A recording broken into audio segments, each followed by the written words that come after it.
नमस्ते।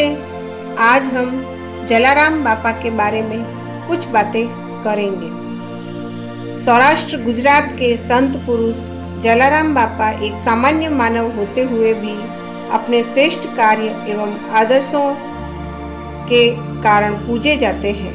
अपना समस्त जीवन एक साधारण गृहस्थ की तरह जीते हुए भी उन्होंने मानव सेवा के लिए अपना जीवन अर्पित कर दिया। भक्त जलाराम का जन्म वीरपुर ग्राम में संवत 1856 में हुआ था। उनके पिता प्रधान ठक्कर तथा माता राजबाई सीधे सच्चे और धार्मिक प्रवृत्ति के व्यक्ति थे। बाल्यावस्था से ही उनके हृदय में भक्ति का पौधा उत्पन्न हो गया था और उठते बैठते सोते जागते भगवान नाम की ध्वनि करते रहते थे। कहते हैं जिस समय वे बालक ही थे, गिरनार पर्वत के एक संत इनको देखने आए थे और इनसे भेंट होने के बाद इनका भक्ति भाव विशेष रूप से बढ़ गया। 16 वर्ष की आयु में इनका विवाह वीरबाई नाम की एक कन्या से कर दिया गया। प्रारंभ में तो इन्होंने अनिच्छा प्रकट की, पर परिवार वालों का आग्रह देखकर अधिक विरोध नहीं किया। भगवान की कृपा से पत्नी भी इनको अपनी ही जैसी मिली, जिसने इनके धर्म पालन में कभी तनिक भी बाधा नहीं डाली, वरन कठिन से कठिन परीक्षा के अवसर पर भी इनका पूर्ण सहयोग दिया। जैसे जैसे वे बड़े होते जा रहे थे, इनकी दान प्रवृत्ति बढ़ती जा रही थी। जो कोई साधु संत आकर याचना करता, उसी को वह भोजन वस्त्र आदि प्रदान करने को तैयार रहते थे। यह देखकर इनके पिता ने कहा कि इस प्रकार दान करना मेरी सामर्थ्य के बाहर है, इसलिए उचित यही है कि तू अलग रहकर और तब इच्छा अनुसार दान धर्म किया कर। जब ये अपनी पत्नी को लेकर घर से निकले तो काका ने इनको अपने यहाँ बुला लिया और अपनी दुकान का काम देखने को कहा। वहाँ रहकर भी वे साधु संतों की सेवा में लगे रहते। एक दिन 10-12 साधुओं की एक मंडली वीरपुर में पहुंची। एकाध साधु को तो कुछ भिक्षा देने वाले मिल सकते हैं, पर इतने जनों की भोजन व्यवस्था करना उस छोटे गांव में संभव न था। वे लोग जलाराम के पास पहुंच गए और अपने स्वभाववश वे इनकी भोजन व्यवस्था करने को तैयार हो गए। दुकान से आवश्यक आटा, दाल, घी आदि उठाकर दे दिया। 8-10 गज कपड़े की आवश्यकता भी वह थान में से फाड़ दिया और स्वयं ही इन सामान को साधुओं के ठहरने की जगह तक पहुंचाने को चले। इसी बीच में इस प्रकार के कार्यों से ईर्ष्या रखने वाले एक वैश्य दुकानदार ने जाकर इनके काका से शिकायत कर दी कि जलाराम तो दुकान को साधुओं को लुटाए देता है। वह काका को साथ में लिवा कर लाया और रास्ते में ही सामान सहित इनको जा पकड़ा। काका ने पूछा, इस गठरी में क्या है? तो भयवश इनके मुंह से निकल गया, उपले हैं और लोटे में पानी है। काका ने जब खुलवा कर देखा तो सबको उपले और पानी ही नजर आई। इस पर काका ने शिकायत करने वाले बनिए को बहुत फटकारा और वे अपने घर चले गए। तब जलाराम ने सब सामग्री साधुओं के पड़ाव पर पहुंचा दी और सब ने भोजन बनाकर ग्रहण किया। उपरोक्त घटना के बाद इनका मन व्यापार से बिल्कुल हट गया और वे तीर्थ यात्रा की अभिलाषा करने लगे। 18 वर्ष की आयु में घर से चलकर 1.5 वर्ष में चारों धाम और अन्य तीर्थों की यात्रा करके घर वापस आए। वहां आकर ये काका से भी अलग हो गए और पत्नी को बुलाकर मेहनत मजदूरी करके जीवन व्यतीत करने लगे। उसी समय वे फतेहपुर गांव के भक्त भोजल राम के यहाँ पहुंचकर उनके शिष्य बन गए। इन्होंने गुरु से प्रार्थना की कि मेरी इच्छा अपने गांव में अन्न क्षेत्र खोलने की है। गुरु ने इनको आशीर्वाद देकर इस कार्य की अनुमति प्रदान की। जब वे अलग हुए तो इनके पास निजी संपत्ति कुछ भी न थी। खेतों में मजदूरी करके पति पत्नी जो कुछ प्राप्त करते थे, उसी से अपना निर्वाह करते हुए कुछ समय में इन्होंने काफ़ी अनाज इकट्ठा कर लिया।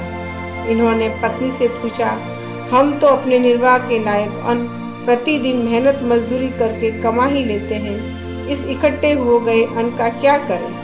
पत्नी ने इनके मन की बात समझकर कहा कि इस अन्न से अपना सदाव्रत स्थापित कर दीजिए। अगर भगवान की दया होगी तो वह सदैव चलता ही रहेगा। जिस समय सदाव्रत के लिए स्थान बनाया जाने लगा तो एक महात्मा वीरपुर में आए।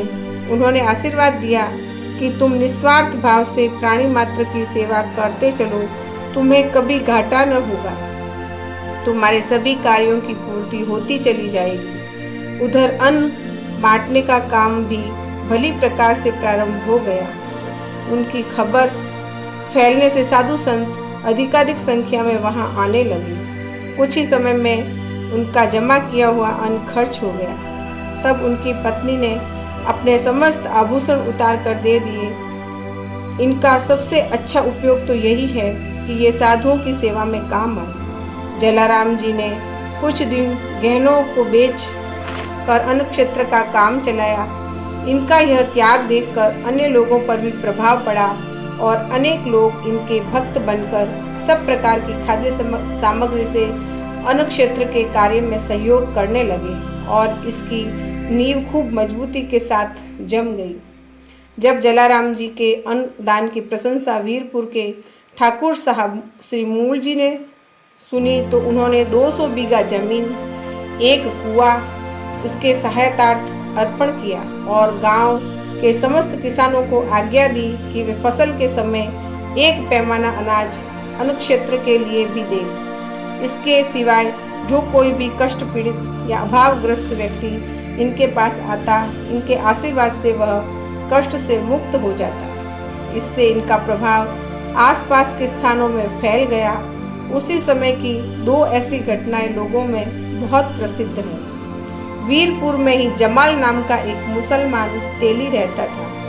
उसका 10 वर्षीय पुत्र ऐसा बीमार हो गया कि कितनी ही दवा दारू करने पर अच्छा न हो सका और जान पड़ने लगा कि अब वह थोड़ी ही देर में समाप्त हो जाएगा। उसका बाप पागल की तरह दवा के लिए इधर उधर दौड़ने लगा। रास्ते में उसकी भेंट हरजी नाम के दर्जी से हुई। लड़के के विषय में पूछने पर जमाल ने कहा, क्या कहूँ हरजी भाई, अल्लाह बचाएगा तो बचेगा, अभी तो कोई उम्मीद नहीं है। हरजी ने कहा, मैं एक उपाय बता सकता हूँ, पर शायद मुसलमान होने से तुम उसे न मानो और मेरी हंसी करने लगो। हिंदू मुसलमान का क्या सवाल है भाई, जिस सूरत में मेरा लड़का बच सकता है वह बताओ, मैं वही तरकीब करने के लिए तैयार हूँ। तो सुनो, तुम जानते हो कि मेरे पेट में कितना दर्द हुआ करता था। जब किसी दवा दारू से अच्छा न हुआ तो मैंने अपने गांव के जला भगत की मानता मानी। उसी समय से मेरी पीड़ा जाती रही। तुम भी यही उपाय करके देखो। जमाल ने उसी समय हाथ जोड़कर आंखें बंद करके कहा, मेरा लड़का बचेगा उसकी मुझे उम्मीद नहीं है, तो भी अगर वह एक बार आंखें खोलकर होश में आ जाए तो आपके आश्रम में 40 पैमाना अन्न चढ़ाऊंगा। 2-3 घंटे बाद ही लड़के की दशा में सुधार होने लग गया। रात्रि के 4 बजे उसने आंखें खोली और बाप से पानी मांगा और सुबह 7 बजे माँ से कुछ खाने को मांगने लगा। इस खुशी में जमाल ने गाड़ी में 40 पैमाना अन्न भरा और आश्रम की ओर चल दिया। वहां पहुंचते ही वह भक्त के चरणों में सिर नवाकर रोने लगा। भक्त ने आश्चर्य से पूछा, अरे जमाल, क्या बात है, तू अनाज देने आया है, फिर रोता क्यों है? क्या कहूँ हुजूर, मेरा लड़का मौत के मुंह में था, बचने की कोई उम्मीद नहीं रह गई थी। बड़े पीर पैगंबरों की मिन्नतें की पर कोई फायदा नहीं हुआ। तब मैंने आपकी मिन्नत ली, उससे लड़के ने पानी मांगा और खाना खाया। अब वह जिंदा रहेगा इसकी मुझे पूरी उम्मीद है। इसकी खुशी के मारे मेरी आंखों में आंसू आ रहे हैं। मैंने 40 पैमाना अनाज देना कबूल किया था, पर अब यह बैलगाड़ी भी आश्रम को भेंट करता हूँ। जल्ला सो अल्लाह, जिसको न दे अल्लाह उसको दे जल्ला। इस प्रकार कहता हुआ प्रसन्न होकर सलाम करता हुआ वह चला गया। यह संवत 1878 की बात है, जब जलाराम 22 वर्ष की आयु के ही थे। एक दूसरी कहानी इस प्रकार है। एक बार ध्रांगध्रा के महाराज के सिपाही वीरपुर के पास से निकले। जलाराम उसको बुलाकर एक बर्तन में 2 लड्डू और एक मुट्ठी सेव प्रसाद देने लगे। जब लगभग 150 सैनिकों को प्रसाद देने पर भी वे बर्तन में ज्यों के त्यों भरे नजर आए तो सिपाही आश्चर्यचकित हो गए। उनमें से एक सिपाही घोड़ा दौड़ाकर महाराज के पास पहुंचा और इस घटना की खबर उनको सुनाई। राजा प्रभास पाटन की यात्रा करने निकले थे और उनके साथ भी 150 के अतिरिक्त 250 सिपाही और भी थे। आश्चर्य की बात सुनकर वे भी अपनी सेना सहित वीरपुर की ओर चल आए। वहां पर देखा तो वास्तव में भक्त जलाराम दोनों हाथों से प्रसाद बांट रहे थे। उन्होंने महाराज को देखकर हाथ जोड़कर प्रणाम किया और कहा, राजा साहेब, आप अभी जूनागढ़ तो दूर है, भगवान का प्रसाद तो लेते जाइए। राजा ने कहा, अभी पहुंच जाएंगे भक्तराज, मेरे साथ सैनिक बहुत है, प्रसाद लिए बिना तो नहीं जाने दूंगा। यह कहकर जलाराम ने सब सैनिकों को उसी बर्तन में से प्रसाद बांटना प्रारंभ किया। चमत्कार से प्रभावित होकर राजा ने कुछ देने की इच्छा प्रकट की तो भक्त ने कहा, आश्रम में कुछ बड़ी चक्कियों की आवश्यकता है। सुना है आपके राज्य में इसके लायक बढ़िया पत्थर मिलता है, इसलिए कुछ पत्थर भिजवा दे तो कृपा होगी। राजा, अरे भक्त, यह क्या मांगा? धन और जागीर मांगी होती तो और बात थी। जलाराम ने कहा, यहाँ तो साधु संत हैं, राम का भजन करते हैं, वे ही जो कुछ देते हैं वह सबको खिला देते हैं। महाराज ऐसा भाव देखकर बड़े प्रसन्न हुए और अपनी इच्छा से बहुत सा धन भेंट चढ़ाकर चले गए। उन्होंने बहुत से बढ़िया पत्थर भी भिजवाए जिनकी चक्कियां अब तक काम दे रही है। भक्त जलाराम के इस प्रकार के अनगिनत चमत्कार जनता में प्रसिद्ध है। आज भी उस प्रदेश के बहुसंख्यक लोग भक्त जलाराम की मानता मानकर अपने मनोरथ पूरे करते हैं। जलाराम जी के उत्तराधिकारियों ने इस अन्नदान की परंपरा को और भी बढ़ाया है।